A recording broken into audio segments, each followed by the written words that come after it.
You don't need it anyway. Amanda's laughter crackled through the phone, thick with the same condescension she wielded since childhood. I'm getting married, and you're still single. At least the money will go towards something meaningful. I sat in my office at Luna Gardens, my fingers tracing the edge of my mahogany desk as I absorbed the news. My sister had somehow accessed and drained my personal savings, $100,000, gone. The irony almost made me laugh. She was calling from what she didn't realize was my venue. Enjoy your day, Amanda, I said, my voice deceptively calm, before ending the call. My name is Olivia Parker, and at 32, I've learned that success is the best revenge. While Amanda spent the last decade basking in our parents' blind favoritism, I was quietly building an empire. Luna Gardens wasn't just any venue, it was the most sought-after wedding destination in Connecticut. And no one, not even my family, knew I owned it. The afternoon light filtered through my office windows, illuminating the awards that lined my walls, each one earned under my company's name, never my own. To the world, including my family, I was just a moderately successful event planner. They had no idea I owned not only Luna Gardens, but 3 other premier venues across New England. I opened my banking app. Amanda hadn't been bluffing. My savings, the only account my family knew about, had been systematically drained over the past week. The final withdrawal had gone through this morning. The memo line read, "Wedding fund. Thanks, sis." The click of heels on hardwood made me look up. Sarah, my venue manager and closest friend, stepped inside, her expression dark. "I just got the alert about Amanda's deposit," she said, shutting the door. "Did she seriously steal your money to book Luna Gardens?" I nodded and pulled up our booking system. There it was, a $50,000 deposit for the full luxury package. Paid for with my own money. She always did have expensive tastes, I murmured. Though I suppose it's easier when you're spending someone else's. Sarah perched on the edge of my desk, arms crossed. "How the hell did she even get into your account?" "Mom," I sighed, the realization settling in. "She's still a co-signer from when I opened it in college. It must have gone to the bank together." The betrayal wasn't new, just another chapter in a lifetime of Amanda getting whatever she wanted at my expense. While I'd been the responsible eldest, the straight-A student, the one who helped with the family business, Amanda had been the golden child. Every success of mine had been measured against her potential, every accomplishment dimmed so I wouldn't outshine her. "You're going to fight this, right?" Sarah asked, already reaching for her phone. "I can call the bank, the police." I lifted a hand, stopping her. "No, not yet. A plan was already forming. Let's see what else they have in mind." As if on cue, my phone buzzed with a text from my mother. "Amanda told you the good news. She and James are having their dream wedding at Luna Gardens. Isn't it wonderful? We're meeting with the venue owner next week to finalize everything. You'll help with the planning, won't you? It's the least you can do for your sister." I showed Sarah, and her eyes widened. "They don't know," she whispered. "They have no idea you own Luna Gardens." "No, they don't." I pulled up Amanda's client file. Her booking had been flagged for my review as a high-value event. And for now, let's keep it that way. The next hour was spent combing through the details of Amanda's grand vision. She had spared no expense: the champagne fountain, the imported florals, the gourmet 7-course meal. The total bill, just under $100,000. Almost exactly what she stole from me. "She's going to be unbearable at the planning meeting," Sarah groaned. "Actually," I said, a slow smile forming, "I won't be at the meeting. As far as they know, I'm just the sister of the bride. You'll be handling everything as venue manager." Sarah's eyes lit up. "And the honor?" "Conveniently unavailable. Family emergency abroad. Very tragic." I began typing a response to my mother. "Of course, so happy for Amanda. Can't wait to see Luna Gardens. I hear it's beautiful." The rest of the day passed in a blur of real weddings, real brides, real events that mattered. I threw myself into work, setting aside the sting of betrayal. There would be time for feelings later. Right now, I needed to focus. That evening, just as I was leaving, my phone rang again. This time, it was my father. "Olivia," he began, his tone carrying that familiar weight of disappointment. "Your mother says you're being difficult about Amanda's wedding." I paused, already predicting their version of events. "I just said I was happy for her." "Don't play dumb," he sighed. Amanda needs that money more than you do. You're established, successful. She's just starting out. This wedding means everything to her. The irony of him calling me successful while knowing nothing of my actual success wasn't lost on me. Dad, she took my entire savings without asking. That's theft. It's family, he corrected, as if that excused everything. And family supports each other. Amanda has always looked up to you, even if you don't see it. The least you can do is help make her special day perfect. I thought back to the little girl who used to follow me around, wanting to wear my clothes, to be just like me. Somewhere along the way, admiration had twisted into entitlement. You're right, I said finally. Family is important. I'll do everything I can to make sure Amanda's wedding is exactly what she deserves.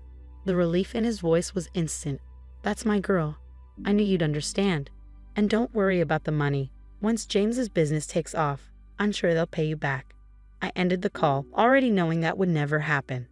James was just like Amanda, all grand plans and empty pockets, always looking for someone else to foot the bill. Sarah reappeared, Coke in hand. Dinner? I think you could use a drink and some plotting time. An hour later, we were settled in our favorite wine bar, a bottle of red between us. Sarah took a sip, then leaned in. So what's the real plan? Because I know you're not letting them get away with this. I swirled my glass, watching the wine coat the sides. Did you know Luna Gardens has a strict payment policy? Full balance due 60 days before the event. No exceptions. Sarah's eyes widened. And Amanda's wedding is in 90 days. Exactly. Which means they have less than a month to come up with the remaining $50,000. I set my glass down with deliberate precision. And since they already spent my money on the deposit, they'll have to scramble for the rest. Sarah finished, her smile slow and wicked. And if they can't pay? I pulled up the contract Amanda had signed without reading. Then we invoked Clause 23B. In the event of non-payment, the venue reserves the right to cancel the event and retain all deposits as liquidated damages. Sarah let out a low whistle. Brutal. And they won't find another venue this close to peak season, will they? Not one like Luna Gardens. She raised her glass. To Amanda's dream wedding. May it be everything she deserves. I clinked my glass against hers, feeling lighter than I had all day. For years, Amanda had taken without consequence, shielded by our parents' blind devotion. But this time, she was about to learn something new. Dreams have a price, and in 3 months, she was going to pay it. The following week arrived faster than I anticipated. Seated in my private office, I observed my family through the one-way glass as they settled into Luna Gardens' opulent consultation room. Amanda had already claimed the antique French settee, sprawled across it as if she were royalty, while our mother fussed with her hair. The owner is running a bit behind, Sarah announced as she entered, effortlessly slipping into character. She carried a silver tray adorned with champagne flutes. She sends her sincerest apologies and hopes you'll enjoy some refreshments while you wait. Late? Amanda scoffed, her voice laced with irritation. Doesn't she know who I am? This is completely unprofessional. I bit back a smirk as Sarah maintained her poised demeanor. She had a family emergency overseas, but I assure you, I've been personally assigned to handle every detail. You're in excellent hands. Our mother accepted a flute, her sharp eyes scanning the luxurious room with barely concealed calculation. As long as everything is perfect for Amanda's big day, we've heard such glowing things about Luna Gardens. Only the best, my father added, though his discomfort was apparent. I suspected he was already calculating the numbers in his head, trying to figure out how they'd cover the looming final balance. Sarah proceeded through the wedding details, her smooth delivery amplifying Amanda's excitement with each extravagant confirmation. The imported crystal centerpieces, the Michelin-starred chef, the award-winning florist. Every indulgence was meticulously curated, each one inching the price tag further beyond their reach. Then Sarah reached the crucial point. Now, regarding the remaining balance. Oh, that's not a problem. Amanda waved her hand dismissively. Daddy will handle it. Right, Daddy. Through my security feed, I zoomed in on my father's face. There it was, that telltale flicker of unease. His throat bobbed as he swallowed hard. Actually, sweetheart, he said carefully, I wanted to discuss that. Business has been challenging. I might need a little more time beyond the 60-day deadline. Sarah remained perfectly composed. I'm so sorry, but our policy is strict. The full balance is due 60 days before the event, or we'll have to cancel and retain the deposit. It's all outlined in the contract you signed. Cancel? Amanda bolted upright, her champagne forgotten. You can't cancel. This is my wedding. Do you have any idea who we are? I understand your concern. Sarah responded smoothly, but this policy applies to all our clients. If we don't receive payment, we have a waitlist of eager couples who would love your date. The cracks were forming. My father kept glancing at his phone, likely recalculating numbers. My mother's confident smile faltered, and Amanda, she was doing what she did best, ignoring reality in favor of her fantasy. After they left, Sarah strode into my office, closing the door behind her. That was fun, she mused, collapsing onto my couch. Your sister wants a live elephant at the reception. For ambience. I raised an eyebrow. Please tell me you quoted her a price. 15 grand, plus insurance and permits. She added it to the list. I pulled up the running total on my screen and whistled. They're at $175,000 now. That's quite a dream wedding. Using my money. Sarah leaned forward. I dug into your father's finances. His company is worse off than we thought. Mass layoffs, whispers of bankruptcy. I processed the information. Does Amanda know? Sarah snorted. She's still charging designer clothes to their credit cards. I doubt she's ever glanced at a bank statement. My phone buzzed. A text from Amanda. The elephant is non-negotiable. It's for my DDING. Also, using your old room at Mom and Dad's for my dress fitting tomorrow. Don't worry, I cleared out all your stuff. Not like you need it anyway. I stared at the message, a familiar mix of disbelief and resignation settling in. She cleared out my childhood room.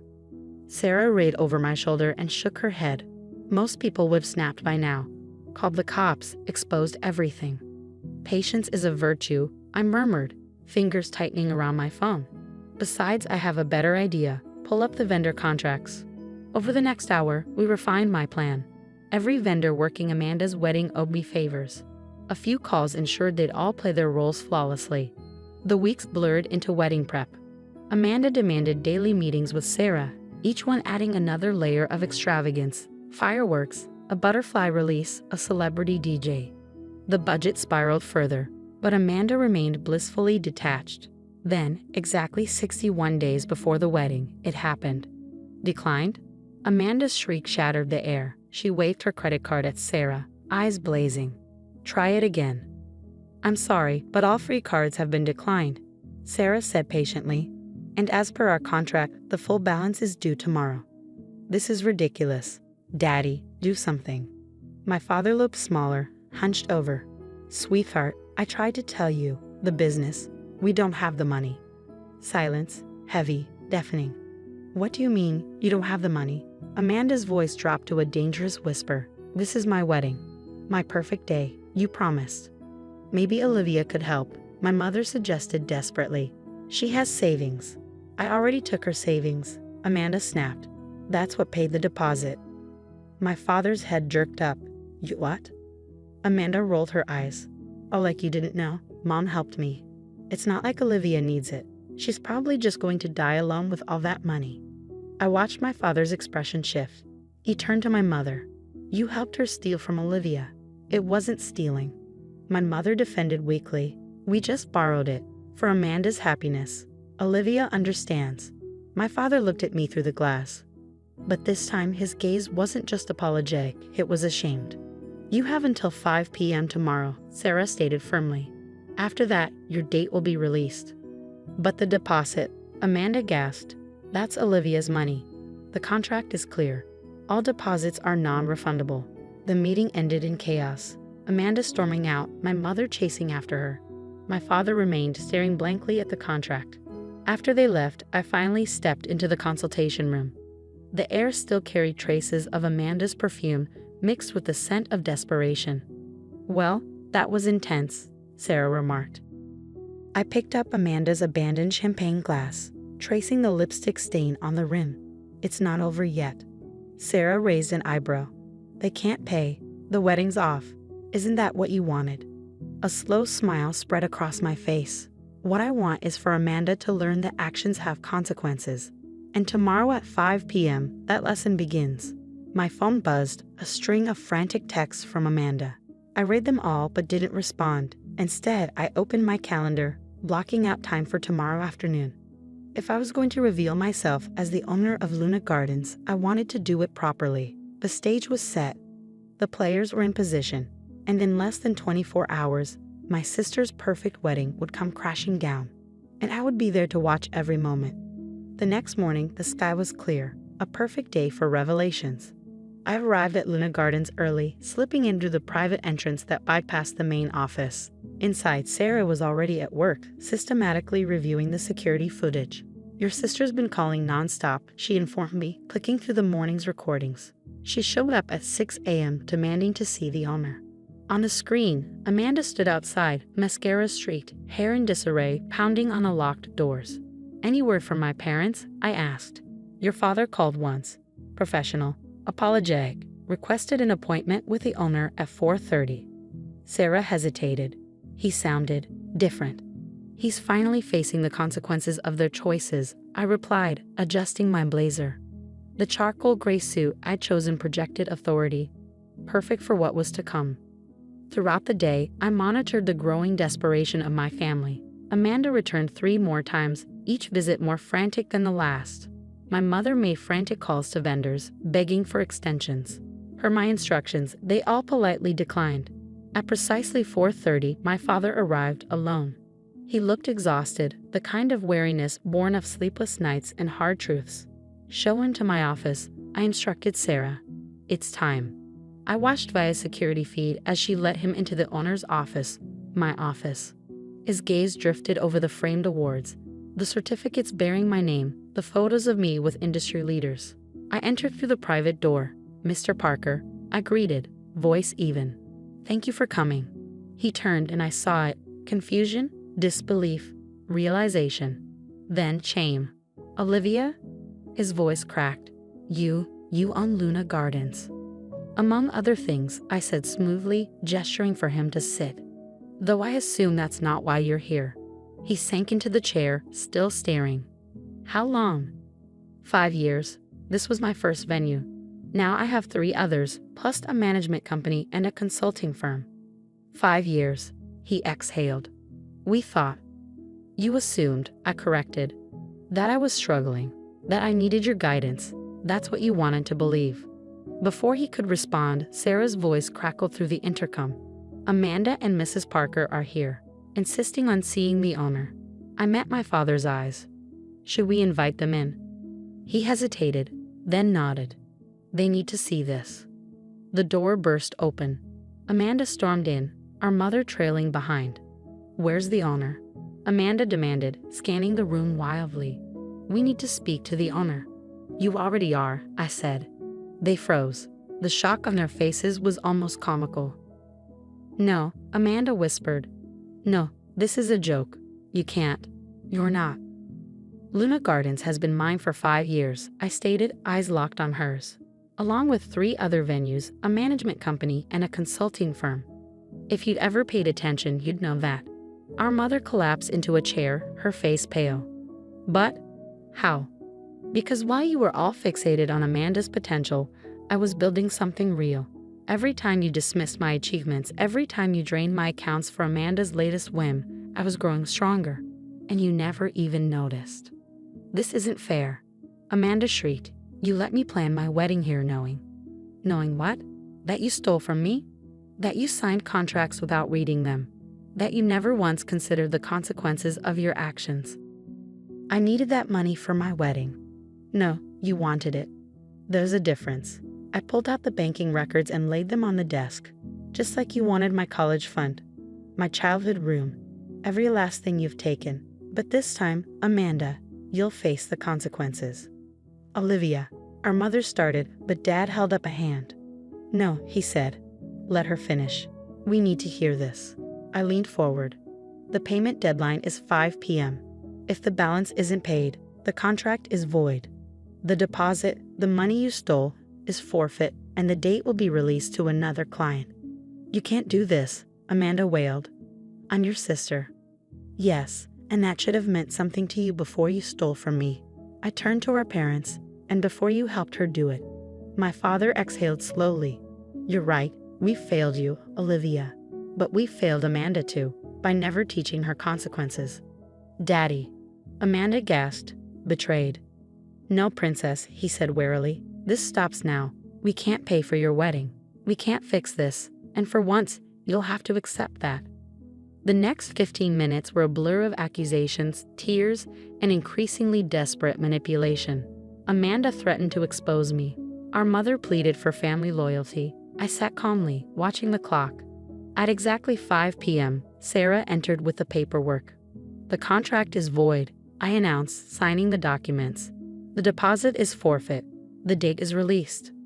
I've already notified the vendors and offered the date to a client on the wait list, Sarah added. Amanda crumpled onto the floor, sobbing. Our mother rushed to her side. Our father remained still, watching me with new eyes. You've built something remarkable, he said quietly.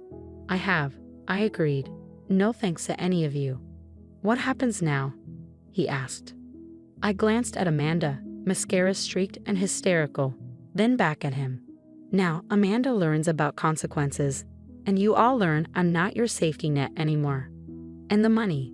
She'll pay it back, every penny, with interest. My lawyers have drafted a repayment plan. She can start once she gets a job. Amanda's head snapped up. A job? Yes, Amanda. A job, that thing people do to earn money instead of stealing it. I smiled thinly. The cafe down the street is hiring. It has a lovely view of Luna Gardens. You can watch other brides have their dream weddings while you earn back what you stole. Her look of horror was almost worth every penny she had taken. As security escorted them out, I felt lighter. Years of being the responsible one, the fallback, were over. Sarah returned with 2 glasses of champagne. Well, that was satisfying. I clinked my glass against hers. To consequences. To consequences, she echoed. But tell me, was keeping this secret all these years worth it? I thought of Amanda's face when she realized who held the power. Some lessons are worth waiting for. My phone buzzed. A message from Dad. I know it's too late for apologies, but I'm proud of what you've built, and I'm sorry we never saw it before. I didn't reply immediately. Instead, I looked out at the gardens where Amanda's wedding would never happen. I'm used to Sarah. I once dreamed of having my own wedding here. And now? I smiled. Now I own it, and that's better. Sarah raised her glass again, to owning our dreams. And making them reality, I finished. 3 months later, I stood in my office at Luna Gardens, watching the Johnson wedding unfold on what should have been Amanda's big day. The bride was glowing, the ceremony seamless, and the elephant-free reception was in full swing.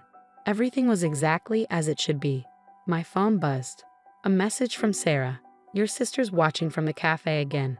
I glanced out the window toward the coffee shop across the street. There she was, Amanda, in the cafe's standard black apron, standing behind the counter with a distant expression. She wasn't throwing a tantrum. She wasn't demanding attention. She was just watching. The past 3 months had brought changes none of us had expected. Dad had finally accepted the help I offered years ago, restructuring his business and pulling it back from the brink. Mom's boutique was under new management. One of my consultants, actually, while she learned the realities of running a store without cutting corners. And Amanda? Amanda was learning what life looked like without a safety net. The cafe job had been a shock. The first week, she left me teary voicemails about sore feet and broken nails. I ignored them. The second week, she tried to quit. Dad didn't let her. You repay what you steal, he told her. This is how it starts. Miss Parker, my assistant's voice broke my thoughts. Your father's here for your meeting. I turned from the window. These weekly meetings had become routine, a way to rebuild, to find a balance where we stood on equal footing rather than opposite sides of a fight. Dad looked better these days. Without the weight of enabling Amanda, he carried himself differently, more focused, more free. The Johnson wedding is beautiful, he said, settling into the chair across from my desk. It is. I nodded. They actually read their contract. He winced slightly but didn't argue. I saw Amanda earlier, he admitted. She asked me about borrowing money for a car. And? I told her to save up for it herself. He smiled, just a little. That's progress, right? Baby steps, I agreed. We spent the next hour reviewing his company's finances. When we finished, he hesitated at the door. "Your mother wants to host a family dinner this Sunday," he said carefully. "She's cooking real food, no Amanda involvement." The last time Amanda had attempted a family dinner, she'd served undercooked chicken and declared, "Cooking is for poor people." I considered it. "I'll think about it." After you left, I pulled up the payment tracker I created for Amanda's debt. She'd been making regular payments, small but steady. The total barely dented what she owed, but for Amanda, consistency itself was a breakthrough. Sarah popped in around sunset with 2 glasses of wine. The Johnson wedding is winding down. Not a single bridezilla moment. Refreshing. I took my glass. "Did you see Amanda's latest work review?" Sarah grinned, pulling up the cafe's online ratings. 4 stars. Waitress seemed distracted by the wedding venue across the street, but the coffee was good. We shared a quiet laugh, but beneath it was something more, something close to understanding. Amanda, the girl who once sneered at service workers, was now one of them. There was poetry in that. "You know," Sarah mused, "she's actually getting better at it. I stopped in yesterday, she didn't even glare at me." I raised a brow. A miracle. My phone buzzed again. A text from Amanda. "The Johnson wedding looks nice. Not as nice as mine would have been, but nice. Beto, I got Employee of the Month. First time I've earned anything on my own. Weird feeling." I read it twice. No demands, no complaints, no manipulation. Just something close to honesty. Later that night, as the last of the Johnson guests departed, I walked the gardens, breathing in the quiet. This was my favorite time at Luna Gardens, the stillness after another perfect event, the weight of responsibility replaced with the satisfaction of a job well done. Another message, this time from Mom. "I've been taking real cooking classes, no shortcuts, no show. Would you come to dinner? We miss you." I stared at the words, my mother actually learning, my father finally standing firm, my sister discovering what it meant to work for something instead of taking it. "I'll bring wine," I texted back. The next morning, I arrived at Luna Gardens early, only to find Amanda waiting outside my office. She looked different in her cafe uniform. Less polished, less entitled, more real. "The Johnsons tipped me yesterday," she said, shifting awkwardly. $20 for a $5 order. They stopped by before leaving for their honeymoon." I waited, sensing there was more. "I used to be awful to service staff," she admitted. "Never thought about it. Never understood." Understanding comes with experience. She nodded, then pulled an envelope from her pocket. "Here. Extra payment. From the tip money. I know it's not much, but..." I took the envelope, recognizing the gesture for what it was. Not repayment. Not yet. But a start. "Are you coming to dinner?" she asked hesitantly. "I am." She exhaled, relieved. "Good. I'm not cooking. Learn my lesson there. But I am bringing dessert. Store-bought. With my own money." As she turned to leave, she hesitated. "The venue's beautiful, Olivia. You built something incredible. I'm sorry I tried to take advantage of it. Of you." I watched her walk away, thinking about growth, about change, about how life forces us to learn in ways we never expect. Sarah found me still holding Amanda's envelope. "Everything okay?" I smiled. "I think it will be. So family dinner? Could be interesting." I straightened my desk. "But first we have 3 consultations today. Real brides with real budgets and hopefully better family dynamics." Sarah smirked. "One can dream." And I did. Not for Amanda. Not anymore. But for myself. For my business. For the life I'd built. As I prepared for my first consultation of the day, I looked out at the gardens where another bride would soon say, "I do." Another family would celebrate here. Another dream would come true. And this time my family finally understood what that meant. Amanda might never have her perfect wedding at Luna Gardens. But maybe, just maybe, she found something more valuable. And that, I decided, was the best gift I could have given her.